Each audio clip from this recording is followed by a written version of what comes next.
Iran should be rich. That's not a flashy hook or a wild overstatement. Iran should be a rich and prosperous nation. It has a well-educated middle-aged population. They have tons of natural resources like oil, gas, copper, and unique landscapes to grow unique crops. And just look at what mineral wealth did for the other Gulf states. They have an incredibly strategic location, well situated for global trade, and control possibly the most important 55-kilometer stretch of ocean on Earth. Despite the mountainous and desert terrain, Iran has built up quite an impressive infrastructure network. They have more engineering students than America does, with the third highest number of engineers out of any country on Earth. And before the revolution in 1979, Iran was a fast-growing economy with a rising affluent middle class. But Iran is not rich. And I'll say that it did not have to be this way.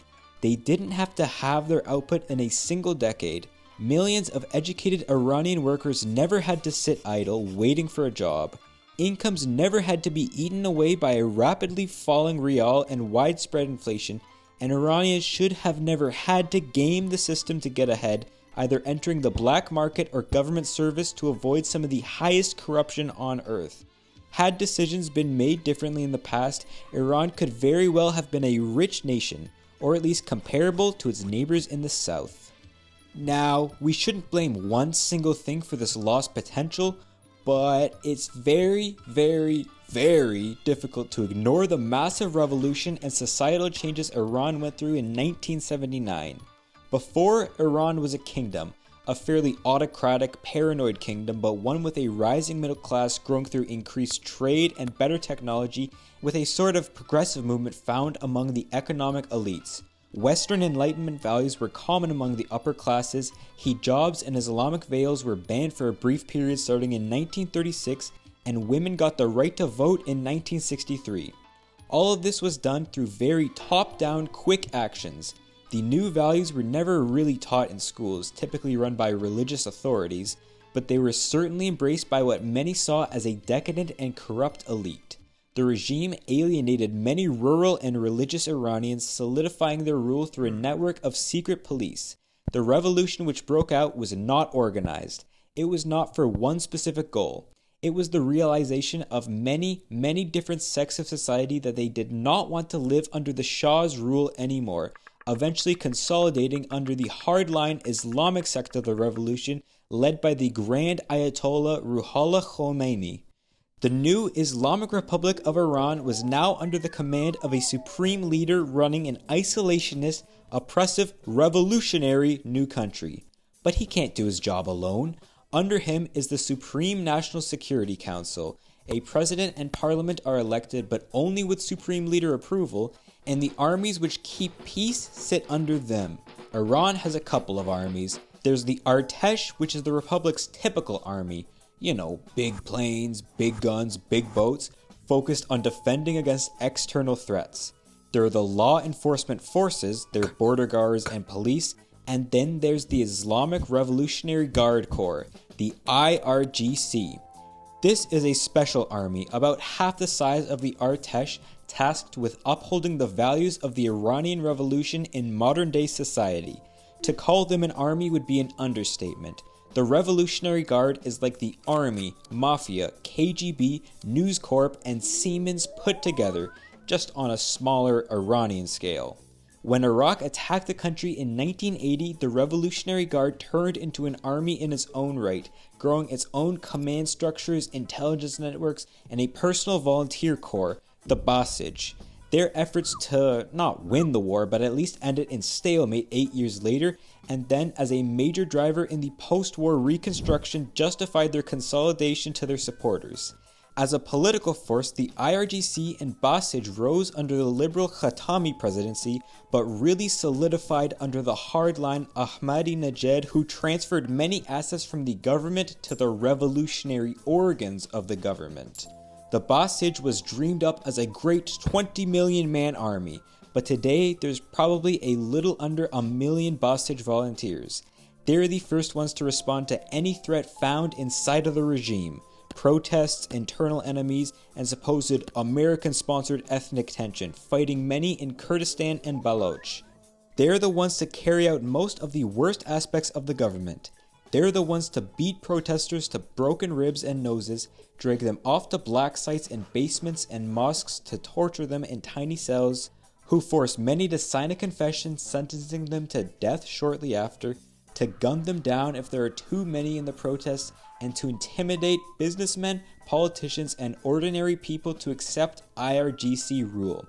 The Basijis are the ones to control the entry points into the country, being the first to profit off of smuggling. They're the ones to build national construction projects, bypassing local employment but developing service and infrastructure in rural areas. So with these benefits, as well as perks like scholarships, training, social mobility, and scooting out of 21-month mandatory military service, it's no wonder why so many join the Basij. You may be taught to uphold the revolution no matter what, be the ones to suppress your fellow Iranian, and you may be the first killed in war. But hey, it pays decently well. From the perspective of the government, the Basij creates the most ideological fervor per unit of cost. A higher-ranking Revolutionary Guard position pays even better though, with some officials earning about 100 times minimum wage. They hold a large amount of thought power over society, with 4 universities, 2 think tanks, and many media outlets, like Kayhan and the Basij News Agency. Although the Supreme Council of the Cultural Revolution has final say over which websites contain illicit material, not the Guard. They hold many high positions in the many IRGC-run companies, often not having to bid on auctioned-off development projects, and they're the ones who send billions to internationally recognized terrorist groups. They pay the salaries of Hezbollah, Houthi, and Hamas fighters. They aid hundreds of thousands of rebel Iraqis in destabilizing the country, and they've helped Assad's regime in Syria, whose forces have killed over 300,000 and displaced 15 million, stay afloat. The supreme leader and Irani government not only don't condemn these guards, but they welcome them. Many parliamentarians and high-ranking officials hail from the Guard themselves. They have an ideological and political chokehold over the country. 150,000 people hold 85 million hostage. These are some reasons why Iran is the second most sanctioned country on earth. First by sanctions that actually work. Let's not kid ourselves, the political structure hurts the average person, destroying their confidence in future growth. But sanctions? That's just killing the poor Iranians.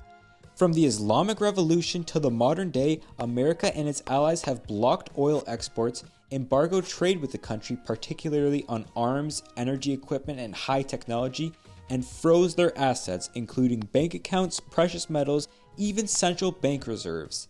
It's almost an American presidential tradition to sign an executive order sanctioning Iran, from Jimmy Carter in 1979 in response to 52 American diplomats being held hostage, to Donald Trump in 2020 condemning a more general Iranian threat. Reasons for these sanctions fall into 3 general categories: Iran's funding of terrorists, nuclear weapon development, and just general crimes against humanity. It's usually not on the entire country though, but individual people and entities usually tied with the Revolutionary Guard or government, as well as those who do business with the sanctioned. It just so happens that this includes many of their most profitable businesses and human capacity to get things in and out of the country.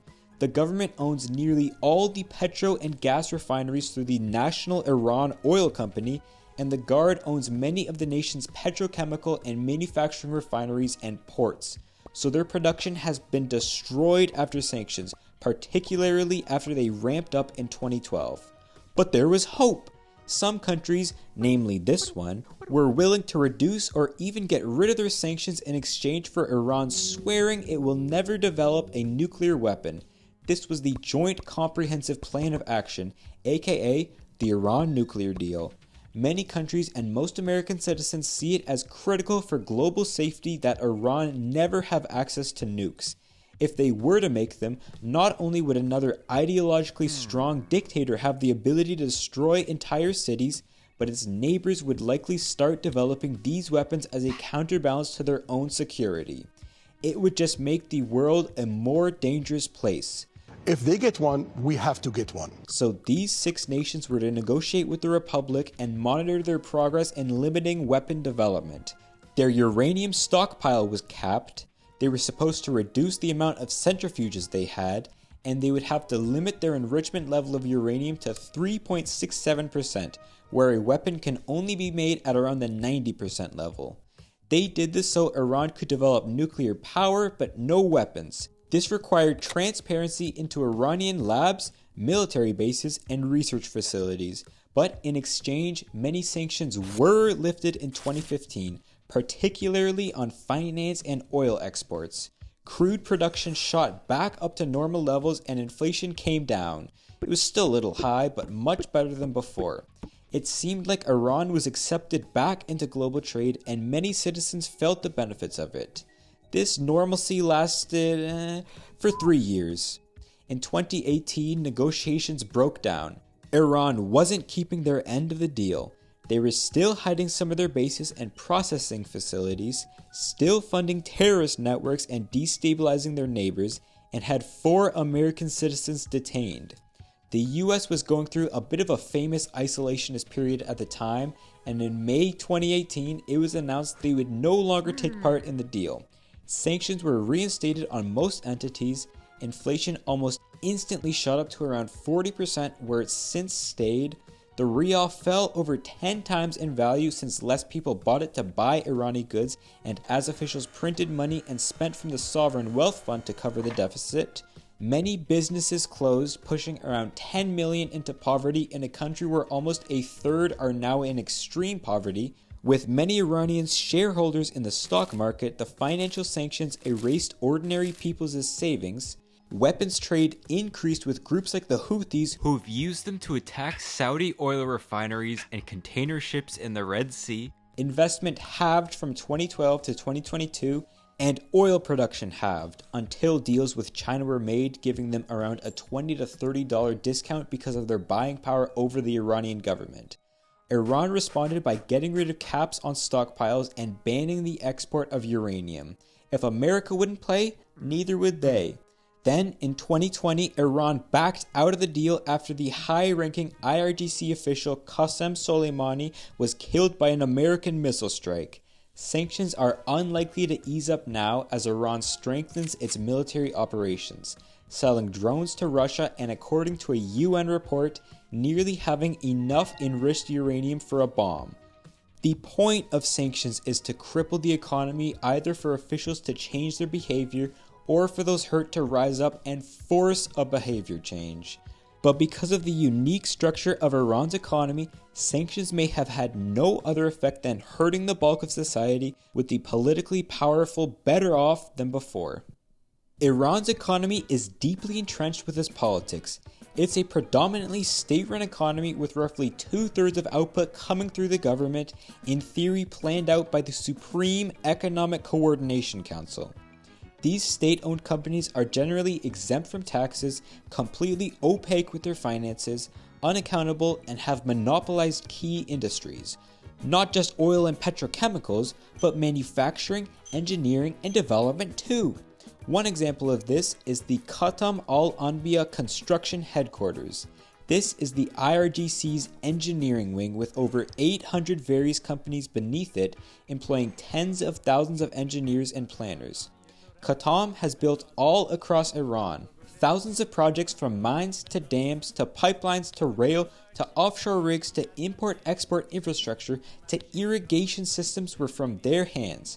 Chances are, if there's any sort of development project, Khatam and the construction Basij are going to find their way into it. They often don't have to bid on auctioned projects.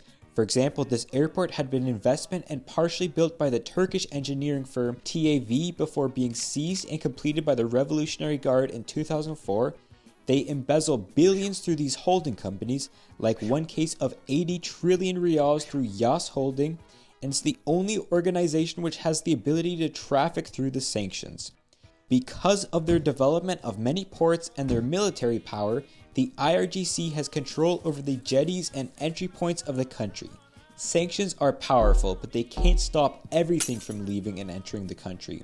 Through front companies, some sacrificial businessmen bound for the Office of Foreign Assets Controls list, and like the good old days of New York dock workers, corrupt deals to get through. It's estimated that smuggling in the black market trade makes up around a third of the total trade in and out of Iran. The amount the IRGC earns through smuggling, around 15 to 16 billion annually, could easily pay off the amount they send to their friends overseas. It would also help in their weapons trade, advanced tech research, bribes, nuclear programs, infrastructure development, running their news and telecommunications agencies, salaries, and of course, in their personal enrichment. Sanctions weed out private business while empowering the small military unit at the center of Iranian society and economics. They also hurt capital-intensive industries, which require the most foreign expertises, equipment, and tinkerers to operate. As a nation of engineers with many untapped natural resources, sanctions hit hard as they push Iran into one of more lower-level service jobs. Think about it from the perspective of the average engineering student. Engineers have an outsized impact on economic development, typically being the ones to transfer skills and knowledge between people and put it in the real world. Iran has 1.5 times as many engineering students than the US does, a number which has increased by 2.5 times in the past decade. But because of self-sufficiency narratives, with education and research aims to be taught without the aid of others, biased assignment of projects, and restricted access to both foreign credit and equipment, sanctions, and domestic loans, corruption, many graduates never end up finding a job. As many as 40% of engineering graduates are unemployed. The country is not so much overeducated as it is underworked. It is not uncommon for most in a graduating class to pack up and leave for better opportunities abroad, taking what could be their contributions to the country away with them. The government can either crack down on these students, as it has done towards student protests in the past, or via increased times to get certification, they could ban students from leaving the country, but it may not work. Around half of 18 to 29-year-olds say they would live in another country, around 2/3 think the government restricts the liberties of the youth, and over 3/4 say they don't see prosperity in Iran's future. Among the reasons the kids want to leave, studying at a foreign university is only the top reason among 5% of them. Other reasons remain highest on the list. Reasons like lack of political and religious freedoms, which are curbed through enforcement by morality police and the Basij militias. Despite this, many are still loyal to the IRGC and supreme leader. Ali Khamenei has increasingly built a cult of personality surrounding himself, decreeing that he speaks the word of God to rally up his narrow base of supporters who keep the regime in place. As for the Revolutionary Guard, well, they've grown into a beast in their own right through economic coordination and leading Iran's defense efforts. Yes, they're beholden to the supreme leader, but if he wants any action to be transferred to the country, he needs the support of the Guard. So instead of the IRGC trying to wrangle all the different factions of Iran into line, the factions of Iran are competing for control over the Revolutionary Guard positions. These could be the reformists, the traditionalists, the pragmatic conservatives who believe in a type of Chinese model, and the more dogmatic sect, who strive to uphold the values of the revolution no matter the cost. None of this is to say that the Revolutionary Guard is a homogeneous, cohesive unit. It's definitely not. Nor is it a protector of the revolution, nor a corrupt group of organized crime. It's a group of hundreds of thousands of people who, with their current opportunities and conditions they find themselves in, find it easiest to join a brutal and oppressive military to find safety and security. The Guard was given a consensus to rule by clerical elites who uphold their status, business elites who get lucrative positions in key industries and charity networks, and rural Iranians who benefit from the projects they bring. They control much of the trade in and out of the country and are tied to around 2/3 of Iran's output. It's easiest for both government and private interests not to get rid of the Guard, but to influence them instead. The upward mobility either status or money brings them is the main reason the Guard is still so powerful. Through the systemic corruption, economic issues, and a lack of personal freedom, with little free press and assembly permitted, Iranians of the past have had to express themselves through protests rather than democratic decision-making. The protests of 1999, 2009, 2011, 2017, 2018, 2019, 2020, and especially the ones in 2022 and their aftermath show the state's grip on political power. The 2022 protests, sparked after 22-year-old Mahsa Amini was killed for not wearing her headdress properly, led to protests in dozens of cities across the country, the arrests of thousands, and the deaths of over 500 citizens. Nearly 100 died when the 2009 protests erupted after a fraudulent election. Like the Iran of the past, these movements are for short-term gain, more of an outlash among a more urban class of protesters rather than a coordinated movement to bring a new set of rules to the country. But any real movement to change the power structures would have the best chance of success through gradual, bottom-up support rather than top-down impositions like the reforms of the past. 3/4 of Iranians say they wish to see more separation between religion and government, and 85% say they're less religious in 2024 than they were 5 years ago. So there may be that bottom-up energy to accompany future reforms. Top-down, autocratic policies have led to the alienation of millions, the backlash which created the Iran there is today, and the cartelization of the economy and political power. One that without the input of its population has not lived up to nearly its potential. Don't forget to check out War Thunder. If you're new or haven't played for 6 months, play now for free and you'll get a massive bonus pack with multiple premium vehicles, in-game currency, and more. And if you're looking for another video to watch, you should check out this one I made about Saudi Arabia and their future. Come on, check it out.